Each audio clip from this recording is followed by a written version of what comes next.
નમસ્કાર દર્શક મિત્રો, એડી ન્યૂઝમાં આપનું હાર્દિક સ્વાગત છે। હું છું આપણી સાથે આરડી વાઘેલા। જોઈએ આજના મુખ્ય સમાચાર। અંકલેશ્વર જીઆઈડીસીમાં સિનિયર સિટીઝન હોલ ખાતે વિનામૂલ્યે આયુર્વેદ નિદાન સારવાર કેમ્પનું આયોજન કરાયું।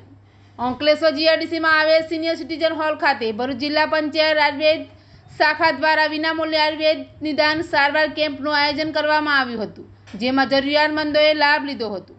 રાષ્ટ્રીય આયુર્વેદ દિવસની ઉજવણીના ભાગરૂપે આરોગ્ય અને પરિવાર કલ્યાણ વિભાગ, ગુજરાત સરકાર નિયામક આયુષની કચેરી અને ભરૂચ જિલ્લા પંચાયત આયુર્વેદ શાખાના માર્ગદર્શન હેઠળ જુનાદીવા ગામના સરકારી આયુર્વેદિક દવાખાના દ્વારા જીઆઈડીસીમાં આવેલ સિનિયર સિટીઝન હોલ ખાતે વિનામૂલ્યે આયુર્વેદ નિદાન સારવાર કેમ્પ યોજાયો હતો, જે કેમ્પનો લોકોએ લાભ લીધો હતો। આ કેમ્પમાં તજજ્ઞ તબીબો અને આયુર્વેદ પદ્ધતિ દ્વારા વિવિધ રોગોનું નિદાન અને સારવાર તેમજ જરૂરી માર્ગદર્શન આપવામાં આવ્યું હતું। એડીન્યૂઝ સાથે રિપોર્ટ જયેશ પ્રજાપતિ, અંકલેશ્વર।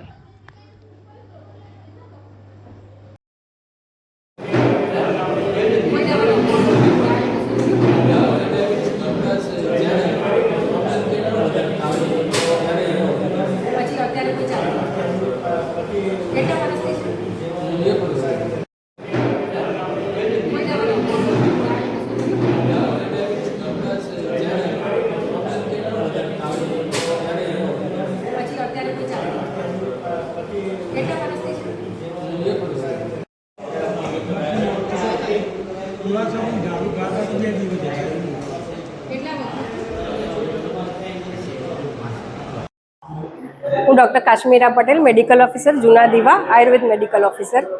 આજ રોજ રાષ્ટ્રીય આયુર્વેદ દિવસ 2025ના રોજ નિયામક શ્રી આયુષની કચેરી ગાંધીનગર તથા આયુર્વેદ શાખા જિલ્લા પંચાયત દ્વારા ધન્વંતરી પૂજન તથા વિનામૂલ્ય આયુર્વેદ નિદાન સારવાર કેમ્પનું આયોજન Ankleshwar senior citizen activity hall ખાતે કરવામાં આવેલ છે, જેનો આજુબાજુના લોકો અને ઘણા લોકોએ લાભ લેવા માટે એમને વિનંતી છે અને ઘણા લોકો લાભ લઈ પણ રહ્યા છે અને ખૂબ સરસ રીતે કેમ્પ ચાલુ રહ્યો છે।